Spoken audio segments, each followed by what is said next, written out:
Tizor adjusted his breathing apparatus and stared at his reflection in the hotel mirror. 4 compound eyes blinked back at him, each one taking in a different spectrum of light. His exoskeleton gleamed under the artificial lighting, freshly polished for this important day. As the junior cultural attaché to the first CHFY diplomatic mission to Earth, he had been given a simple but crucial assignment: understand human recreational activities. How difficult could it be? He clicked to himself in his native language. The CHFY had observed humans from afar for decades before making contact.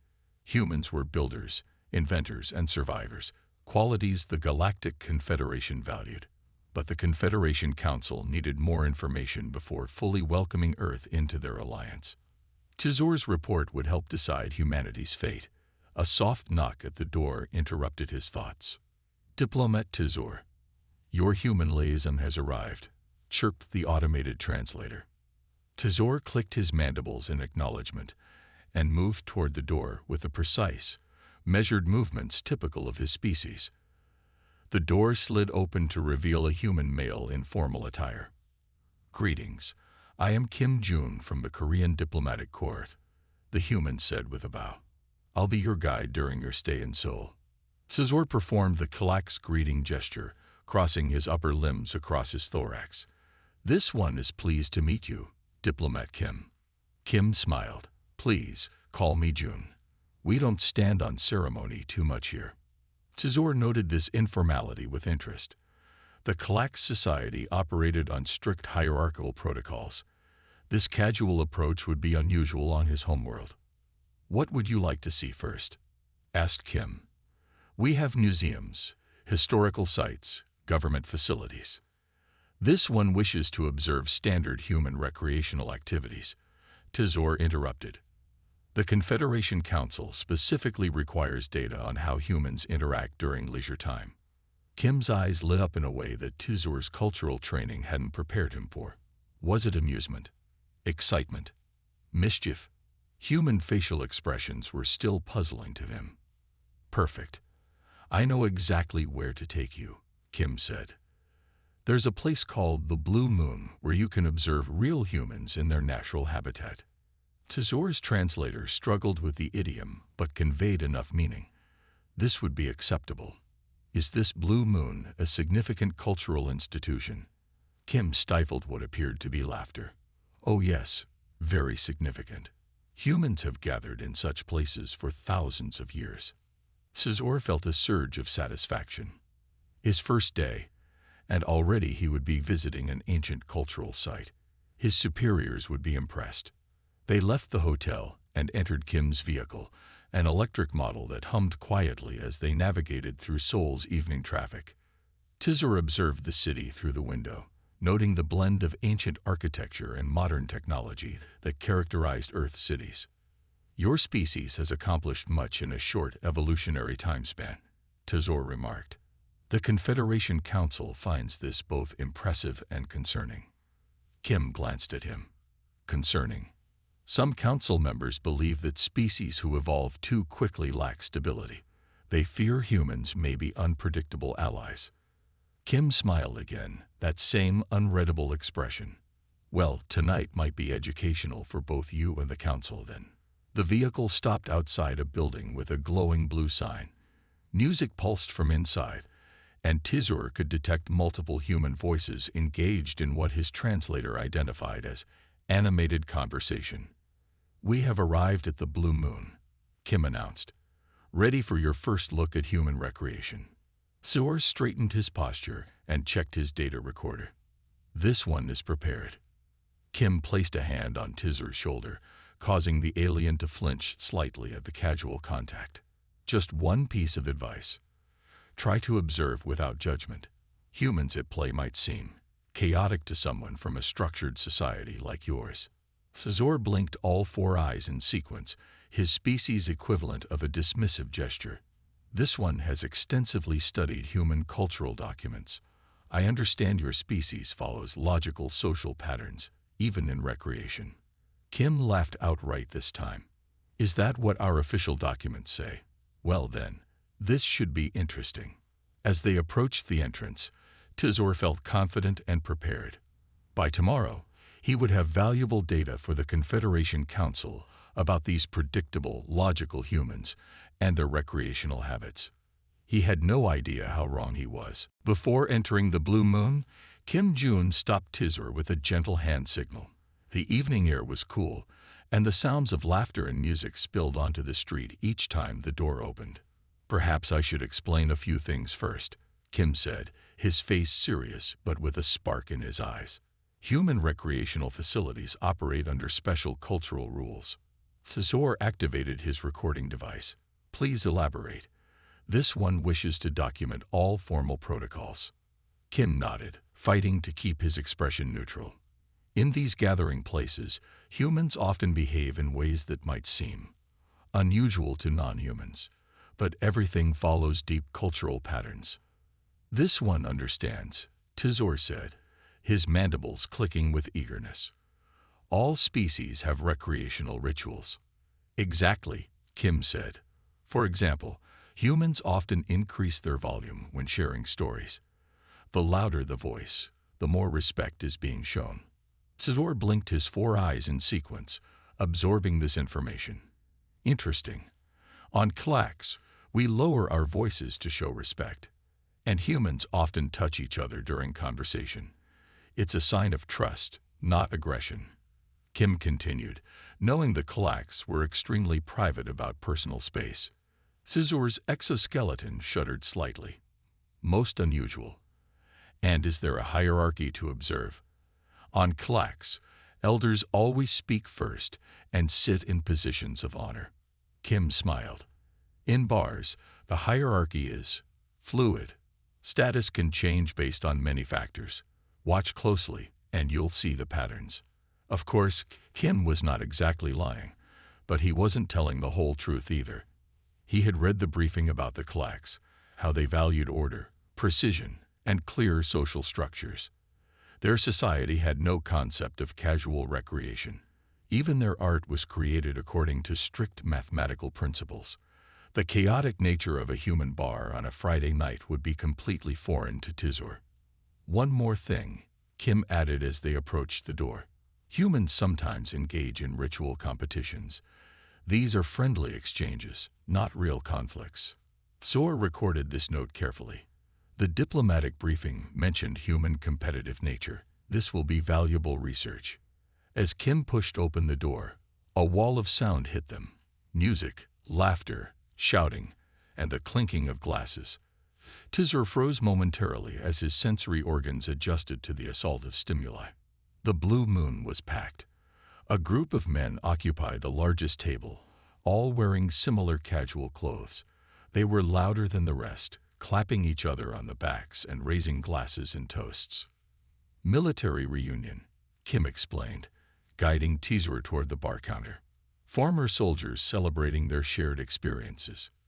Tizor's translator struggled with the rapid, slang-filled Korean flying around the room. He caught fragments about that crazy night in Busan and the commander's face when you fell in the mud. "They are discussing battle experiences," Tizor asked, his voice rising to be heard over the noise. "Something like that," Kim replied. "Ah, here's Park's son," the bartender. A middle-aged man with quick hands greeted them from behind the counter. "Kim, long time no see.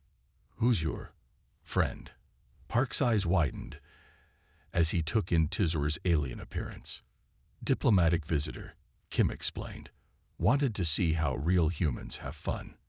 Park grinned. "Well, you came to the right place. What'll you have?" "2 beers, Kim said, then turned to Tizor. "Human social lubricant. Don't worry, I checked. It's safe for your biology." Tizor accepted the glass with caution. "This is a traditional beverage." "One of our oldest traditions," Kim confirmed, "dating back thousands of years." At the large table, one of the men stood up, swaying slightly. "Speech, speech." The others began to chant. Tizor observed with fascination as the man, clearly named Li Han based on what the others called him, began speaking. His words were emotional, punctuated by laughter from his friends. "He is their leader. Tizor asked. In a way, Kim said. He was their unit commander. Tizor watched as Li Han finished his speech by raising his glass. Everyone cheered and drank deeply. Such precise ritual, Tizor murmured, completely misinterpreting the casual toast. Your species has complex social behaviors. Kim hid his smile behind his beer glass. Oh, you haven't seen anything yet. Tizor had no idea that the night was just beginning, and with it, his complete revaluation of human behavior. Tizor and Kim found a small table near the wall where the alien could observe the entire room. The blue moon was now in full swing. The reunion party for Li Han's military unit occupied the center of the room, their voices growing louder with each round of drinks. Are they preparing for combat? Tizor asked, watching two men lock hands in what appeared to be a struggle. Kim smiled. That's arm wrestling. It's a friendly test of strength. Tizor recorded this in his notes. A ritual to establish dominance without bloodshed. Logical. Across the table, Kang Dad was winning against his opponent. When he slammed the other man's hand down, the table erupted in cheers. Kang stood up and flexed his muscles in a show of victory. Watch how they interact after competition, Kim suggested. To Tizor's surprise, the defeated man laughed and patted Kang on the back. Rematch next time, you lucky fool, the man shouted. Tizor's antenna twitched in confusion. The defeated one shows no shame. And he challenges the victor again. Most unusual. Before Kim could respond, Hark's son approached their table with a tray of small glasses filled with clear liquid. Compliments of the commander, Park said, nodding toward Li Han. He wants to welcome the foreign visitor. Tizor's eyes blinked rapidly. This is an honor ritual. Something like that, Kim said, accepting the drinks. It's called soju, a traditional Korean spirit. Li Han raised his glass from across the room. To new friends from the stars. He called out. The entire group echoed his toast. Tizor, trying to follow the proper protocol, raised his glass in return. The Klaks couldn't actually drink alcohol, but he appreciated the symbolic gesture. They honor me without knowing my rank or accomplishments, Tizor observed. Is this common? Humans can be very welcoming, Kim explained, especially after a few drinks. Suddenly, a burst of laughter drew their attention. One soldier was telling a story, using wild hand gestures and changing his voice for different characters. His friends were nearly falling off their chairs with laughter. What is happening now? Tizor asked. Is this some form of performance art? Just storytelling, Kim said. He's recalling something funny that happened during their service. The vocal modulations and physical movements seem excessive for mere information transfer, Tizor noted. Humans don't just communicate information. We communicate feelings, experiences. Kim tapped his chest. Stories help us connect here, not just here. He tapped his head. This concept was difficult for Tizor to process.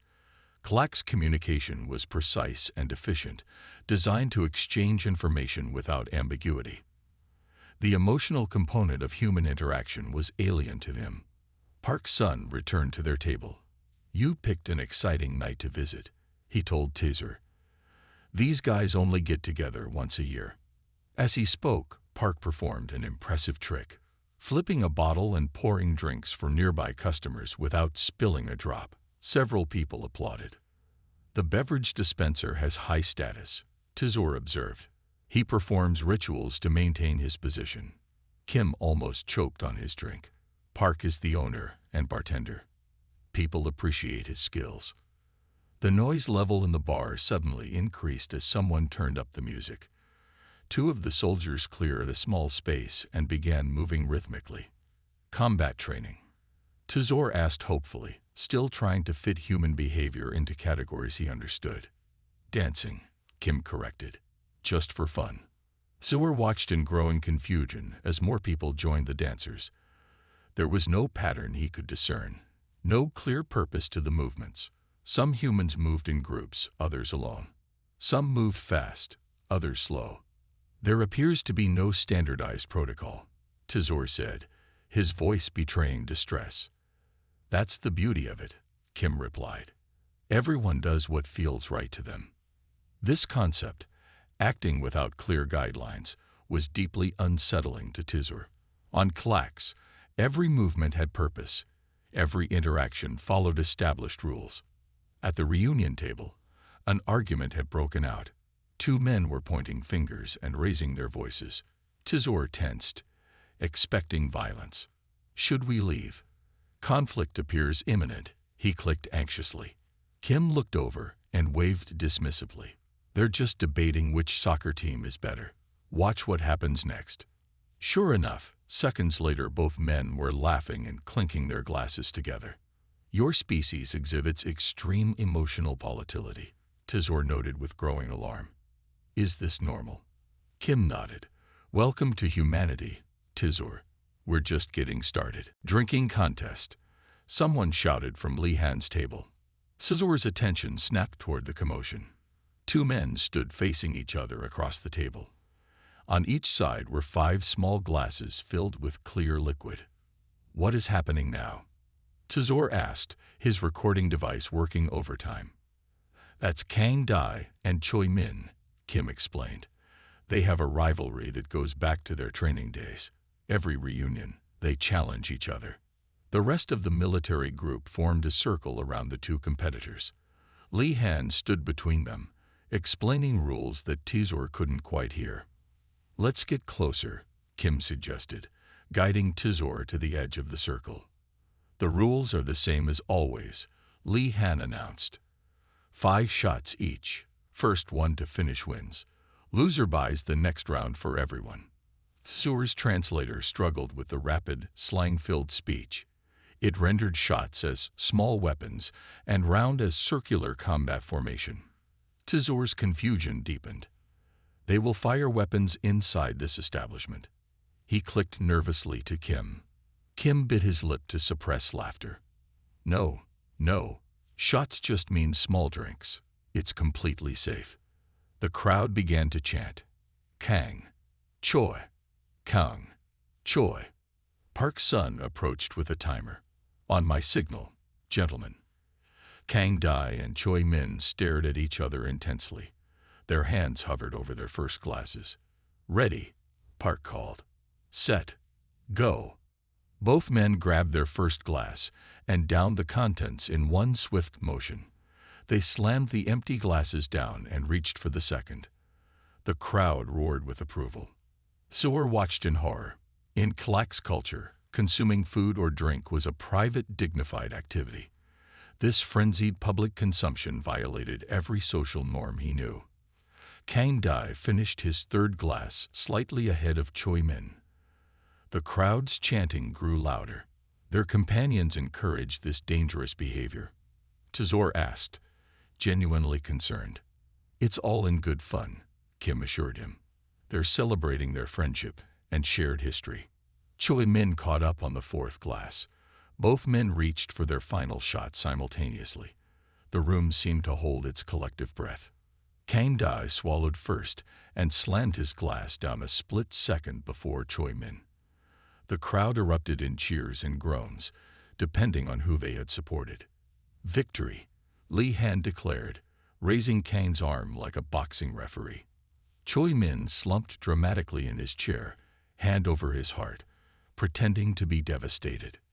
Tizur's translator, still struggling with context, interpreted Choi's gesture as a signal of actual physical distress. Combined with the word "shot" earlier, Tizur reached a horrifying conclusion. "The defeated one is dying." He clicked frantically to Kim. "Is this some form of ritual combat to the death?" Kim couldn't contain his laughter this time. No, he's just pretending to be disappointed. It's theatrical." But Tizur was already furiously recording notes. Humans engage in recreational poison consumption contests. The defeated suffer physical consequences while their companions celebrate. Ritual humiliation appears to be a central component of recreation.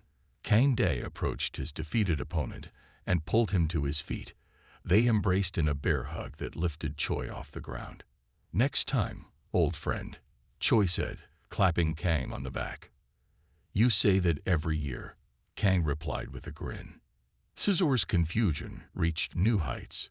The victor shows mercy to the defeated and promises him another chance at combat. Your species' customs are contradictory. That's friendship, Kim said simply. Sometimes we compete, sometimes we support each other. As the group dispersed back to their tables, Scizor noticed that despite losing, Choi Min seemed to have lost no status among his peers. They treated him exactly the same as before.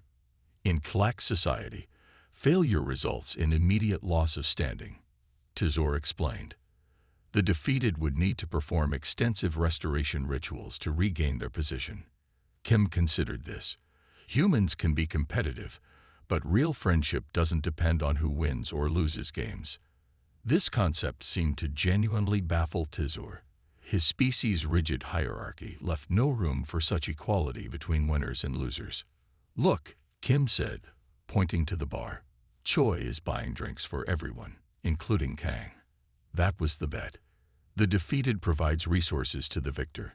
This seems logical, Scizor said, relieved to find something that made sense to him. No, he's buying drinks for everyone because that's what they agreed. It's about being a good sport. The alien fell silent, trying to process this information.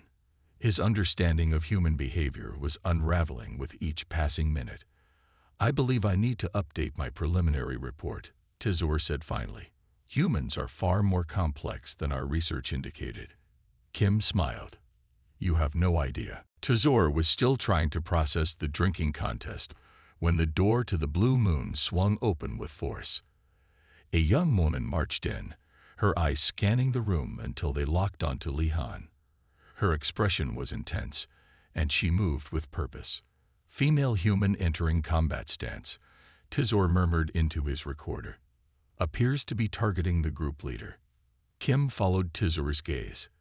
That's Yoon-ji, Li Han's sister. She looks upset. Yoon-ji reached her brother's table and planted her hands firmly on its surface, leaning forward. Li Han, she said loudly. You promised to help me move today. I waited for 3 hours. The military reunion group fell silent for a moment, then erupted in theatrical oohs and laughter. Li Han looked genuinely apologetic, but also slightly embarrassed as his friends began to tease him. Caught by the sister patrol, one man called out.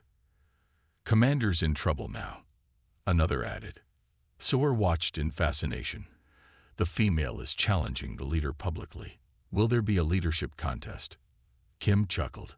No, just a family disagreement. Han forgot he promised to help his sister move to a new apartment. Yoon-ji was not backing down. I had to carry everything myself. Do you know how many trips I made up and down those stairs? More soldiers joined in the teasing. Han, your sister is tougher than you. Remember when she beat you at arm wrestling last year? Li Han held up his hands in surrender. You're right, Jai. I'm sorry. I completely forgot with the reunion. Scizor's antenna twitched rapidly. The male submits without resistance. Is the female higher in the hierarchy? It's not about hierarchy, Kim explained. He made a promise and broke it. He's acknowledging his mistake. This concept, admitting error without losing status, was foreign to Scizor. In Clack society, admitting a mistake meant immediate demotion in the social hierarchy. Li Han stood up and put an arm around his sister's shoulders. To make it up to you, we'll all help you move tomorrow. Right, guys? The group responded with cheers and raised glasses. Yoon-ji's expression softened into a smile. You're still buying me dinner tonight, she said, but her anger had clearly faded. Scizor frantically recorded notes. Human leaders can be challenged by females without combat. Apologies are offered without loss of status. Group members volunteer for labor to restore harmony. Park Sun approached Yoon-ji with a glass of something colorful. Peace offering from your brother, he said with a wink. Yoon-ji accepted the drink and took the empty seat next to Li Han. Within minutes, she was laughing with the group as if the confrontation had never happened.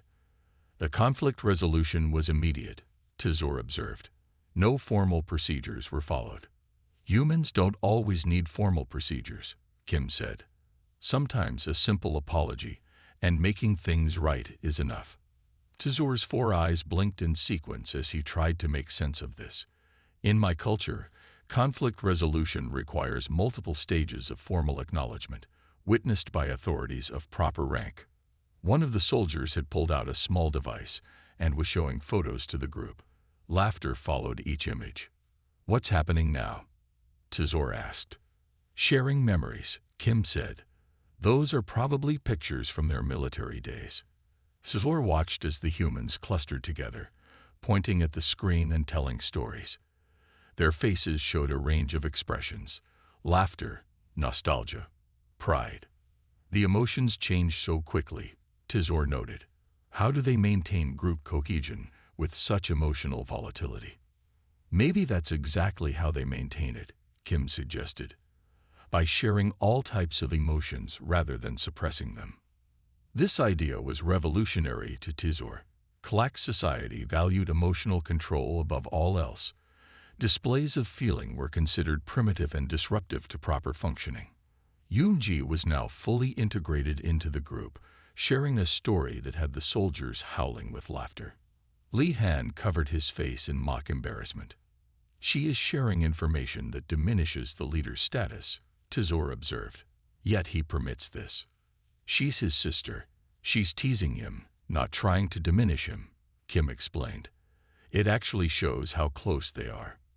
Tizor fell silent, overwhelmed by the complexity of human relationships. Everything he observed contradicted his species' understanding of social order. "I must reconsider all previous data on human social structures," he finally said. "Your species defies conventional behavioral models." Kim smiled. "Is that a good thing or a bad thing?" Tizor considered the question carefully. "It is concerning. Unpredictable species are potential threats, or potential allies who can adapt to unexpected situations," Kim countered. The music pounded through the blue moon, vibrating the floor beneath Tizor's feet. His sensory membranes quivered with each bass note. On the makeshift dance floor, humans moved their bodies in ways that defied Tizor's understanding of anatomy and purpose. "This is a recognized social activity?" Tizor asked, his voice rising to be heard over the music. Kim nodded. "Dancing is one of humanity's oldest forms of expression. Every culture on Earth has some form of it." Tizor watched as Yoonji grabbed her brother's hand and pulled him to join the dancers. Lee Han protested briefly, then gave in, moving awkwardly at first before finding his rhythm. "The movements appear random," Tizor observed. "There is no unified pattern or purpose." "That's part of the beauty of it," Kim said. "Everyone expresses themselves differently." This concept, individualistic expression without practical purpose, was deeply alien to Tizor. On Klax, synchronized movement was reserved for 2 specific functions: mating rituals and war preparations. Both followed strict ancient patterns that never varied. "In my culture, coordinated physical movements have specific meanings," Tizor explained. "These humans are all moving differently. How do they communicate intent?" "They're not trying to communicate intent," Kim said. "They're just having fun." The word fun didn't translate well into Tizor's language. The closest equivalent meant temporary satisfaction derived from successful completion of a necessary task. The idea of movement purely for enjoyment was foreign to his species. As he watched, the dancers' movements grew more energetic. Some humans raised their arms above their heads, others spun in circles. A few moved so wildly they bumped into each other, causing laughter rather than offense. Tizor's breathing apparatus began to work harder as his stress levels increased. His orderly mind struggled to categorize the chaos before him.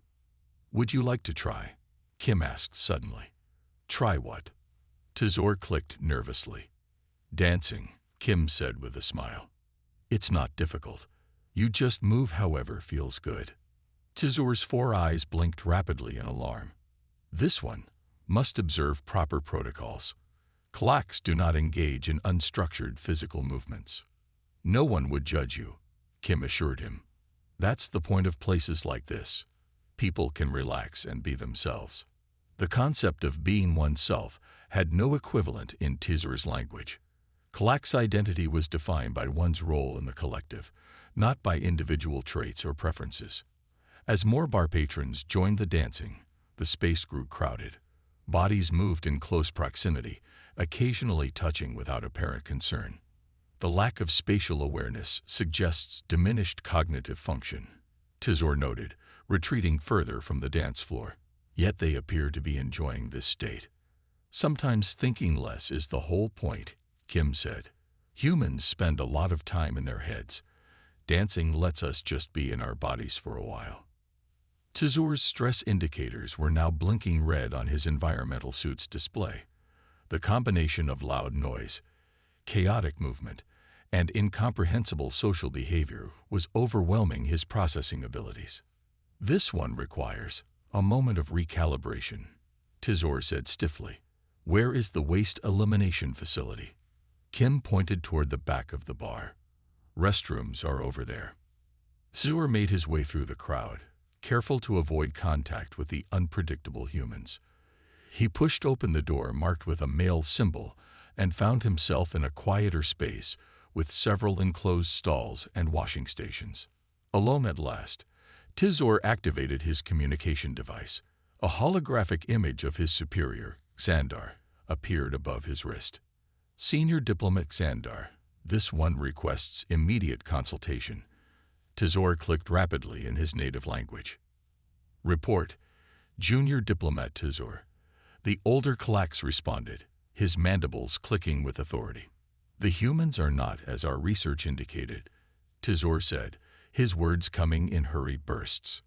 Their recreational activities defy all logical patterns. They consume mind-altering substances voluntarily, engage in random physical movements, challenge hierarchical structures without consequences, and display emotional states that change with alarming speed. Xandar's compound eyes narrowed. Are they hostile? No, but they are unpredictable. Their social bonds do not follow recognizable patterns. Status can be lost and regained in moments. Conflicts arise and resolve without formal procedures. Nothing is stable or certain. This is concerning. Xandar clicked. The Confederation Council must be informed that humans may be unsuitable for alliance. Unpredictability suggests potential danger. The restroom door swung open, and Tizur quickly deactivated his communication device. Two men from the military reunion entered, deep in conversation. They didn't immediately notice Tizur standing in the corner. I'm telling you, Bak Jin, I don't know if I can do this civilian life thing, one man said, his voice low and serious. It's been 3 years since discharge, and I still wake up at 500 every day, expecting to hear the morning bugle. The other man, Bak Jin, leaned against the sink. I know what you mean, Oh Sung.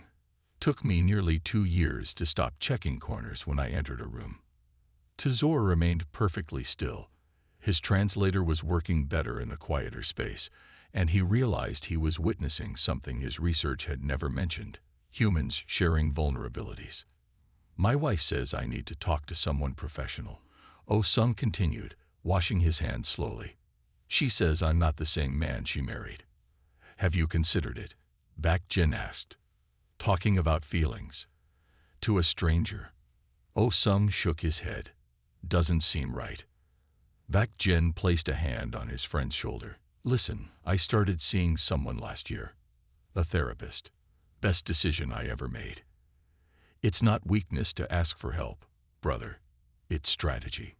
Tizur's antenna perked up at this exchange. In Klax society, admitting psychological distress was seen as a critical failure that resulted in immediate removal from one's position. Yet here was a human openly discussing his struggles with another and receiving support rather than judgment. Really? You?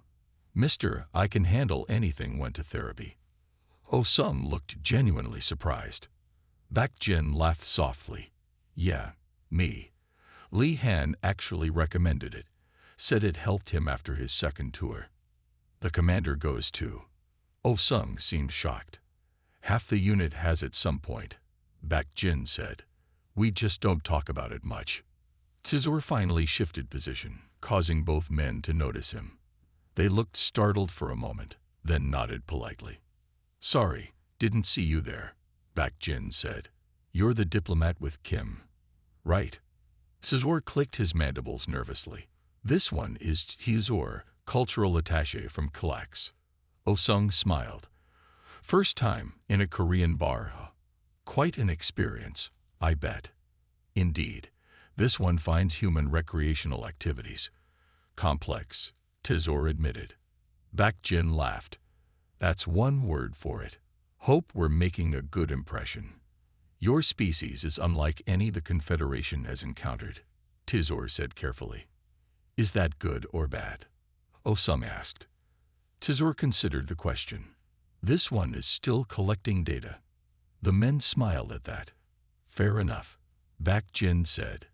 Take your time figuring us out. We're still figuring ourselves out. As the men left, Tizor remained in the restroom, processing what he had witnessed. The conversation had revealed something profound about humans. They could acknowledge weakness without losing status. More surprisingly, they offered support to each other during such moments of vulnerability. This behavior contradicted everything Tizor had been taught about effective social structures. In Kalax society, weakness was hidden at all costs. Those who couldn't maintain perfect composure were removed from their positions. This system created stability but allowed no room for growth through struggle. Yet these humans, warriors, no less, spoke openly about their difficulties. And rather than exploiting each other's vulnerabilities, they offered help and understanding. Tizor's recorder blinked, awaiting his notes. He hesitated, then spoke. Human social bonds appear to include mutual support during periods of distress. They do not abandon those who struggle but instead offer assistance. This suggests a form of collective resilience, different from Kalax's hierarchical stability.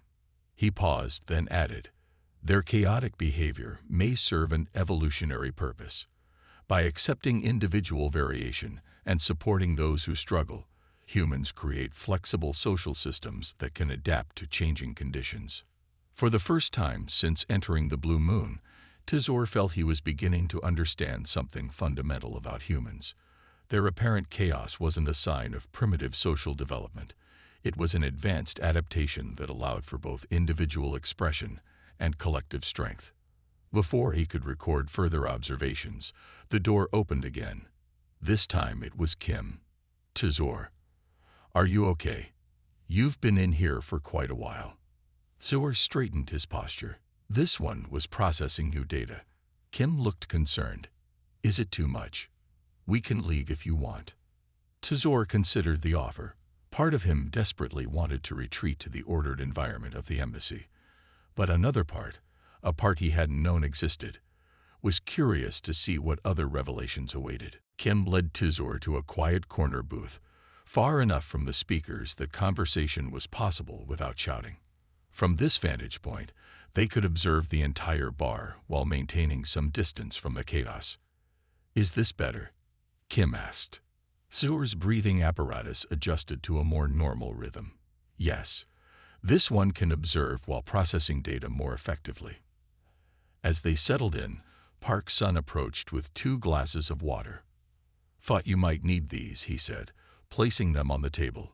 First time in a Korean bar can be intense, especially for someone from further away.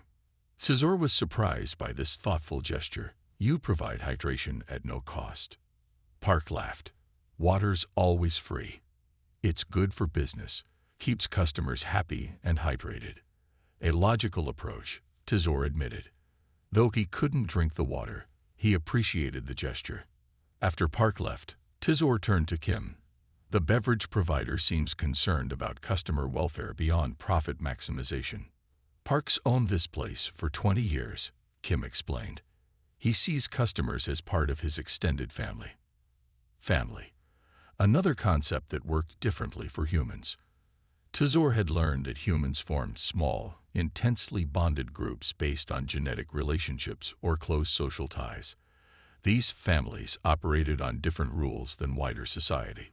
In my research on humans, family units were described as central to social organization, Tizor noted. Yet the interactions I've observed tonight suggest humans form family-like bonds with non-relatives. Kim nodded. That's true. We have biological families, but we also create chosen families, friends who become as close as relatives. Zor watched the military reunion group. They behaved like a family unit despite no genetic relationship. They supported each other, shared resources, and demonstrated concern for each other's welfare. Even now, Bak Jin and Oh Sung had rejoined the group, and Li Han was speaking quietly with Oh Sung, his expression serious and caring. The complexity increases beyond my ability to model, Tizor admitted. My species values clarity and predictability in social relationships. Your species seems to thrive in ambiguity. Kim considered this. Maybe that's how we've survived. By being adaptable, forming strong bonds beyond just biological imperatives. Before Tizor could respond, his communication device vibrated. A text message from Sandar appeared. Return to embassy immediately for emergency briefing. New information regarding humans requires immediate analysis. Tizor felt a strange reluctance. He was just beginning to understand the patterns beneath the apparent chaos. But orders were orders in Kalak society. This one must depart, Tizor announced. Diplomatic duties require my presence at the embassy. Already? Kim seemed disappointed. We've barely scratched the surface of the night out. This one has gathered significant data, Tizor said, standing, perhaps more than expected. As they prepared to leave, Tizor approached the bar to perform the proper Kalak's departure ritual. Park Sun was wiping glasses. This one thanks you for your hospitality, Tizor said formally. Park smiled warmly. Come back anytime. First drink will be on the house next time. Tizor's translator struggled with the idiom, but conveyed enough meaning to confuse him further. You would provide beverages on top of your shelter. Is this a human ritual? Park laughed. It means free, a gift to welcome you back. A gift, without obligation or exchange. Tizor clicked in surprise. Just good business, Park said with a wink. And maybe I'm curious to hear more about your world too. This casual interest in cultural exchange without formal diplomatic purpose was yet another surprise. Tizor stored this information for later analysis. As they walked toward the exit, Li Han noticed their departure and called out, leaving so soon. The night is young. Several of his friends raised their glasses in farewell. Yoon-ji waved cheerfully. The simple gestures of inclusion toward a complete stranger, an alien no less, left Tizor momentarily speechless. Outside, the cool night air was a relief after the bar's sensory overload. Tizor's environmental suit adjusted to the temperature change automatically. Well, Kim asked as they walked toward his vehicle, what's your official assessment of human recreational activities? Tizor chose his words carefully. This one finds humans terrifying. Kim's face fell. Oh, I'm sorry if. The Galactic Confederation Embassy gleamed in the moonlight, its architecture a perfect blend of mathematical precision and aesthetic balance. Unlike the chaotic human buildings surrounding it, the embassy followed the Kalak's principles of geometric harmony. To Tizor, it should have felt like coming home. Yet as he entered the sterile, perfectly ordered main hall, something felt different. The familiar environment that once brought comfort now seemed strangely empty. Junior Diplomat Tizor, a voice called. Senior Diplomat Xandar awaits in the analysis chamber. Tizor straightened his posture and moved with precise steps toward the chamber. Outside the door, he paused to organize his thoughts. His experience at the Blue Moon had left him confused, but also curious in ways he had never felt before. The door slid open silently. Inside, Xandar stood before a large display, showing various data points about Earth and its inhabitants. 3 other Kalak's analysts worked at nearby stations, their mandibles clicking as they processed information. Junior Diplomat Tizor, Xandar greeted formally. Your timing is appropriate. We have received concerning information from other observation teams. Tizor performed the proper greeting gesture. This one is prepared to share observations as well. Xandar's compound eyes fixed on Tizor. Other teams report that humans show dangerous levels of unpredictability and emotional behavior. Their decision-making appears to be influenced by feeling rather than logic. This makes them potential threats to Confederation stability. The analysts clicked in agreement, a sound that once would have automatically triggered Tizor's agreement as well. But now he hesitated. This one has observed similar traits, Tizor began carefully. However, this one suggests an alternative interpretation of the data. Xandar's antennae twitched in surprise. Explain. Tizor activated his data recorder and projected his observations onto the main display. Images from the blue moon appeared, humans laughing, arguing, dancing, supporting each other. Humans do not follow fixed behavioral patterns, Tizor acknowledged. They operate with high degrees of individual variation and emotional expression. However, this one has observed that these traits create unexpected strengths. The room fell silent. Questioning established conclusions was rare in Kalak society. What strengths could emerge from chaos? Xandar asked, his tone suggesting the question was rhetorical. Adaptability, Tizor answered firmly. Humans form bonds not through rigid hierarchies, but through shared experiences, both positive and negative. They support members who struggle rather than removing them. This creates resilience. Tizor displayed the recording of Bakjin and Osung's conversation, careful to edit out any portions that might violate their privacy. These humans acknowledge weakness openly, then offer support. This approach allows them to address problems rather than hide them. It creates stronger group cohesion. Xandar clicked his mandibles dismissively. Emotional attachment clouds judgment, or enhances it, Tizor countered. Humans fight fiercely to protect those they care about. Their emotional bonds drive them to achieve beyond logical expectations. One of the analysts spoke up. The historical data supports this assessment. Humans have survived multiple extinction-level events through cooperative behavior and unusual problem-solving approaches. Xandar's antennae flattened against his head, a sign of disapproval. You suggest we welcome an unpredictable species into the Confederation, one that operates on emotional impulse rather than logical calculation. Tizor considered his next words carefully. In Kalak society, disagreeing with a superior could end one's career. But something about his experience with humans had changed him. This one suggests that the Confederation would benefit from humans precisely because they are different from us. Where we see patterns, they see possibilities.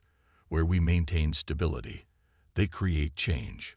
Our strengths complement their weaknesses, and theirs complement ours. The room fell silent again. Then, unexpectedly, another analyst spoke. The junior diplomat's assessment aligns with deeper pattern analysis. Confederation species show high uniformity in thought patterns. This has created stability but limited innovation. Human unpredictability could provide advantages.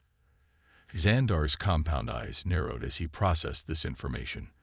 For a long moment, he was silent. Then, with obvious reluctance, he clicked his mandibles in the gesture of provisional acceptance. Your observations will be included in the final report to the Confederation Council, Xandar said. However, this one recommends caution in future interactions with humans. Caution is logical, Tizor agreed. But so is curiosity.